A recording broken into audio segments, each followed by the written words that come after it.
तो स्टूडेंट्स, अभी हम इसको को एक बार में पढ़कर कैसे याद रख लें हमेशा हमेशा के लिए, उसके बारे में बात करने वाले हैं। तो अभी इस वीडियो में एग्जैक्ट 3 स्टेप को फॉलो कर एक पैराग्राफ को याद रखने वाले हैं, जिससे आप लंबे समय तक याद रखोगे। तो इसको हमेशा याद रखने के में पहला स्टेप है read and understand meaning of each sentences. इसका मतलब यह हुआ कि यहाँ पे एक ऐसे है विद्यार्थी जीवन, जिसमें वह आप देख पा रहे होंगे, वह विद्यार्थी जीवन भी क्या जीवन है।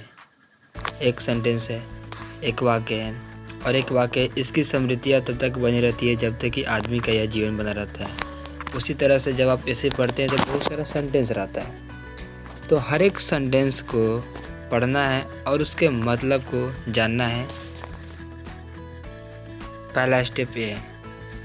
तो जैसे कि यहाँ पे वह विद्यार्थी जीवन भी क्या जीवन है, इसका मतलब हुआ कि वह मतलब जब कोई इंसान अपने खुशी के पल को याद करता है तो विद्यार्थी जीवन के खुशी के पल को याद कर रहा है, तो बोल रहे हैं वह विद्यार्थी जीवन भी क्या जीवन है। इसकी स्मृतियाँ तब तक बनी रहती है जब तक कि आदमी का यह जीवन रहता है।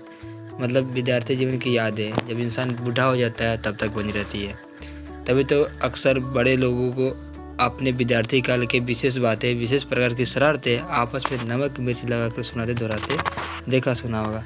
मतलब यहाँ पे हो रहा है कि अपने घर में अपने अपने बड़ों को सुना होगा कहते हुए कि हमारे समय में जब हम पढ़ने जाते तो ये होता था, वो होता था, तो बढ़ा चढ़ा कर बोलते थे। तो इस तरह से आपको हर एक सेंटेंस की मीनिंग को समझना है, जो तभी समझ पाएंगे जब सेंटेंस में जो भी वर्ड है उसका मीनिंग को समझेंगे। तो ऐसे कर लेना है। पहला स्टेप कंप्लीट। दूसरा स्टेप है take image from meaning of each sentence.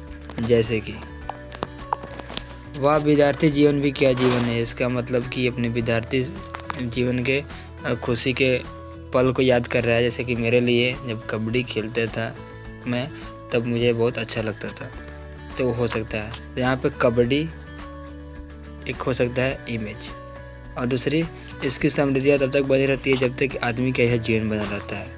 मतलब जब इंसान बूढ़ा हो जाता है, जब तब तक विद्यार्थी का जो विद्यार्थी जीवन में जो कुछ पले रहती है हमेशा याद रहता है। तो यहाँ पे बूढ़ा हो सकता है दूसरा वर्ड, और तीसरा तभी तो घर के बड़े लोग को अपने विद्यार्थी काल के विशेष बातें, विशेष प्रकार की शरारतें आपस में नीमक मिर्च लगाकर सुनाते देखा होगा।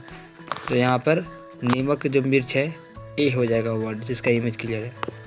तो यहाँ पे इस पैराग्राफ में तीन वर्ड लिया, 3 इमेज लिया, जिसका जैसे कि हमें पूरा इस जो सेंटेंस है उस मीनिंग को याद दिला दे।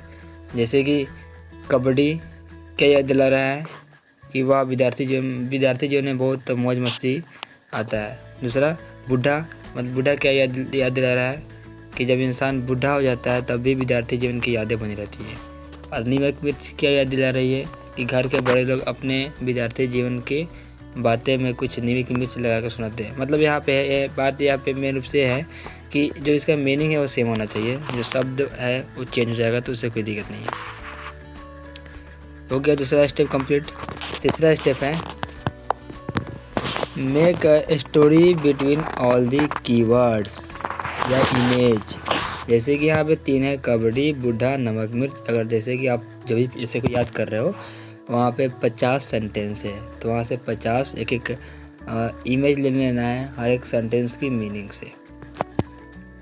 इसी तरह उसके बाद में कैसा भी स्टोरी बना देना है। जैसे कि मान लो आप स्कूल गए हो पढ़ने और आप कबड्डी खेल रहे हो, कबड्डी खेलते खेलते आप बूढ़ा हो गए हो।